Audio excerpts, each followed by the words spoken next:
Mesdames et messieurs, bien le bonsoir. Avant de commencer cette vidéo, bien évidemment, attention, spoiler, puisque nous allons parler de la série Loki, saison 2. Voilà, on va parler de ce qu'a dit le producteur Kevin Wright de la série. On va parler d'une potentielle saison 3, mais surtout d'un truc lié à Loki, mais qui ne serait pas une saison 3, vous allez comprendre.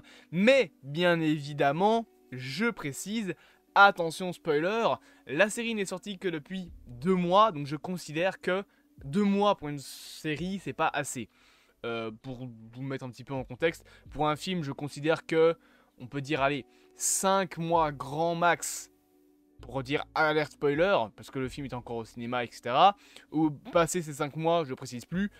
Déjà, je précise très rarement parce que je suis un gros con. Et pour les séries, je compte environ 4 mois. Un petit peu moins parce que t'as pas besoin de te déplacer pour aller voir le film au cinéma. T'es littéralement chez toi quand t'es en train de regarder une série. Et de toute façon, même si je le dis pas, quand vous cliquez sur une vidéo qui parle de Loki saison 3 ou de Loki en général, vous vous dites bien qu'on va spoiler Loki.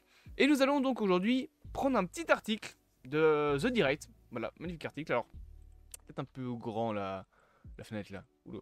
Non, c'est ça que je dois régler. Voilà, je vais les régler plutôt comme ça. C'est peut-être mieux ainsi. Donc on va parler de cet article de The Direct qui nous dit la saison 3 de Loki se déroule-t-elle. Ça ne veut rien dire, mais évidemment ça veut dire est-ce qu'elle va arriver, hein, si je retire la traduction de merde. Voilà, Is Loki saison 3 opening, est-ce que ça va arriver? Le producteur nous donne une update. C'est un article que j'ai un petit peu survolé et il y avait certains points qui m'intéressaient énormément, du coup j'avais envie de vous en parler. Loki, donc le producteur de Loki, Kevin Wright, a donné aux fans du MCU une update sur le personnage, enfin sur la série de Tom Hiddleston, donc celui qui joue Loki, et est-ce qu'elle pourrait avoir une saison 3. Peut-être pour vous le mettre en français, parce que je pense que certaines personnes, voilà.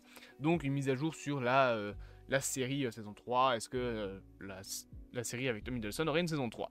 Marvel a initialement commencé à produire des émissions du MCU sur Disney+, avec l'intention de se concentrer sur des séries limitées, qui ne fonctionnaient donc que sur une ou deux saisons. Cependant, et vous le savez, cette stratégie a changé, maintenant Marvel veut produire davantage d'émissions dites multi-saisons, donc ça veut dire au moins 4, 5, peut-être même 6, 7, 8, 9, soyons fous, saisons, comme j'espère qu'ils le feront avec What If, mais à mon avis ils le feront pas. Et on a, continuons donc le petit texte, et même si Loki n'était initialement prévu que pour une histoire sur 2 saisons, Wright, donc Kevin Wright, pense qu'une 3e saison peut être toujours sur la table, disant même aux fans qu'il adorerait continuer à raconter des histoires avec cette équipe si jamais l'occasion se présentait. Y aura-t-il une saison 3 à Loki? Nous allons un petit peu lire tout ça. Le producteur de Loki, Kevin Wright, a parlé avec TV Line de la possibilité que la série entre dans la saison 3 après la conclusion de la saison 2 en novembre 2023. On est en décembre, c'est pour ça que je considère encore un peu ça comme du spoil. Même s'il ne veut pas se précipiter, enfin même s'il ne veut pas, ouais c'est ça, même s'il ne veut pas se précipiter dans une saison 3 si l'histoire n'est pas bonne, apparemment Kevin Wright voit une opportunité de poursuivre les aventures, que ce soit dans une 3e saison spécifique à Loki ou, et c'est là que l'article m'intéressait pour en faire une vidéo, un spin-off semblable à Breaking Bad, Better Call Saul. Donc en gros, un spin-off qui ressemblera un petit peu à ce que Better Call Saul a pu proposer pour l'univers de Breaking Bad.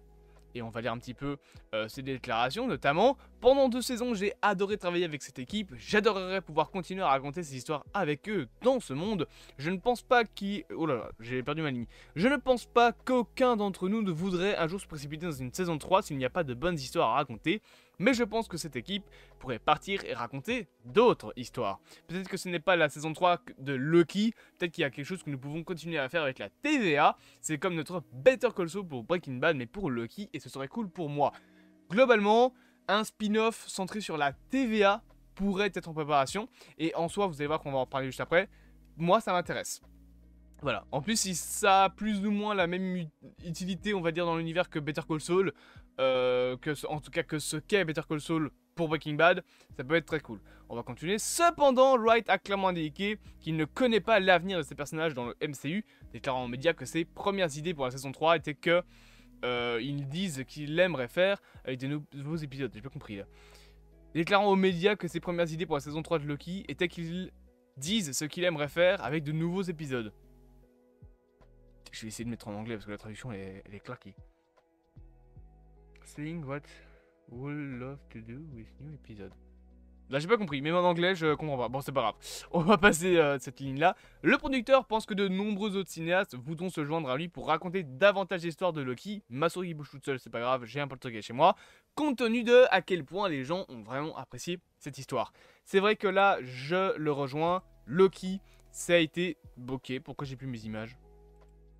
Loki, voilà, Loki, ah je pense que je les ai pas toutes mises, ah si je les ai toutes mises, j'en ai raté un. Ok donc Loki, ça a été une série qui a été extrêmement appréciée, la première saison a été fortement appréciée, la deuxième encore plus, en tout cas pour certaines personnes, pour d'autres, il y en a qui disent que c'est moins bon que la première saison, j'ai même entendu un mec, enfin, un de mes profs qui disait que la série était nulle, bon, tu dis ce que tu veux, mais oui bien sûr c'est cela, allez, va dormir.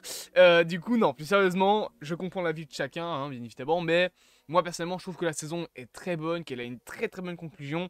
Et de toute façon, mes critiques sont disponibles si vous voulez mon avis. Mais donc, en général, je pense que les gens ont aimé Loki.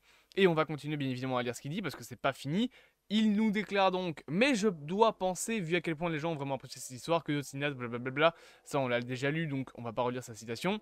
Bien qu'il n'y ait pas eu de discussion spécifique sur la question de savoir si la saison 2 de Loki marquerait la sortie de Hiddleston du MCU, ce qui est clairement pas le cas, hein. Je sais que beaucoup de gens ont dit, oui, Loki saison 2 c'est la fin de Loki. Non, c'est la fin de cet arc-là de Loki. Même si Tom Hiddleston a raconté que la fin de Loki c'était la conclusion de 14 années de sa vie, et le mec est encore en vie. Donc oui, ça conclut 14 années de sa vie. Mais il lui reste des jours à vivre. Ils vont pas abandonner Loki comme ça. Et surtout, je vois pas comment tu abandonnes Loki alors que, hein, et je me permets de me mettre sur ma caméra là, pour rappeler, il a le multivers dans ses mains. Faites pas gaffe si c'est pas le même écran, je sais ça a changé son transition. C'est pas grave, vous inquiétez pas, c'est normal. Du coup oui je disais, Loki a le multivers dans sa main, donc clairement on va pas l'abandonner maintenant. Et il va revenir, ça paraît logique. On continue bien évidemment. Donc, bien qu'il n'y ait pas eu de discussion spécifique sur la question de savoir si la saison 2 de Loki marquerait la fin du personnage de Tom Hiddleston, il a expliqué que ce dont on a parlé, et c'était également le cas dans la saison 1, était « traitons cela comme si c'était ça ». Donc en gros, pour résumer, caméra, merci, il dit qu'il traite en gros chaque saison comme ce qu'elle est. Genre ils vont pas commencer à dire ah on va prévoir 14 saisons, non non, ils traitent saison par saison le truc, ce qui est plutôt intéressant. On continue, l'approche de cette manière a obligé toutes les personnes impliquées à faire de leur mieux. Si c'était la seule opportunité qu'elles avaient de construire quelque chose, alors elles se sont lancées dans cette démarche pour rendre cela aussi satisfaisant que possible. On va pas lire la citation, mais globalement, ils expliquent que comme ils fonctionnaient saison par saison, à chaque fois ils donnaient leur maximum pour dire même si c'est la dernière saison, genre si c'est la dernière saison, autant qu'elle soit bonne. Autant que la conclusion soit très bien. Alors oui, la saison 1, c'était un peu moins le cas parce qu'elle teasait l'arrivée de Kang, etc. Mais la saison 2, on le voit beaucoup plus. On est en mode, si c'est la dernière, bah, il faut que ça ait l'air d'être une dernière saison. Faut pas que ça ait l'air d'un cliffhanger qui va tomber à l'eau parce qu'il n'y aura pas de saison 3. Donc on préfère clôturer sur une fin ouverte. Ce qui est plutôt intéressant. Ma lumière me dit merde. Super, le ref. Où Loki pourrait-il revenir dans le MCU? Ça, on va pas spécialement le lire, ce sera peut-être lié à une autre vidéo. Moi, ce qui m'intéresse là-dedans, c'est que le gars a quand même précisé vouloir faire un projet lié au TVA et un petit peu à la manière d'un Better Call Saul. Je sais pas ce que vous en pensez, mais personnellement, je trouve ça plutôt cool. Alors, à voir après dans quelle timeline ça va se passer. Est-ce que ça se passera avant la première saison de Loki? Honnêtement, je pense pas. Par contre, on sait que Mobius devrait revenir dans le MCU, donc ça peut se passer après la saison 2 de Loki, et on peut justement avoir le TVA. Je vais vous mettre sur une image, voilà, parfait. Je suis occupé avec mon coussin, hein, vous inquiétez pas. Donc je le disais, on peut avoir le TVA qui chasse justement les variants de Kang, et on pourrait avoir du coup Mobius qui pourrait diriger un petit peu tout ça, un petit peu en mode Coulson et les agents du Shield. Ouf. Alors c'est parce que ma lumière là est allumée, du coup je vais baisser l'exposition. Voilà, parce que sinon je suis trop clair. Et là je suis trop sombre. Et là je suis parfait. Donc je disais on pourrait avoir un truc en mode Agent of Shield. Vous savez avec une équipe de super-héros avec... c'est quoi, c'est Quake qu'elle s'appelle? Je sais plus comment elle s'appelle cette connasse. Mais qui était présente. Et t'as une espèce de petite brigade de super-héros. Enfin pas de super-héros mais d'agents de la TVA qui chassent des variants de Kang. Ça peut être pour moi plutôt intéressant. Et du coup, oui, une série liée à la TVA... Ça peut être cool avec le retour de Mobius, de B15, peut-être aussi de Ramona. On sait qu'elle est toujours présente et qu'elle veut toujours le pouvoir. Ça peut toujours être cool. Je sais pas ce que vous en pensez, mais moi, je dis oui. Et j'ai l'air très pâle parce que j'ai un peu mal géré mes lumières. J'espère donc que cette petite vidéo vous aura plu. Bien évidemment, n'hésitez pas à vous abonner, à partager, à liker et à commenter. Et on se dit à bientôt pour de prochaines aventures. Et je vous avoue que là, je tourne la vidéo, mais je suis censé faire le Radiator 616. J'ai pas envie, les gars. J'en ai marre de cette émission. Elle me casse les couilles, vous pouvez pas savoir à quel point. On se dit à bientôt pour de prochaines aventures.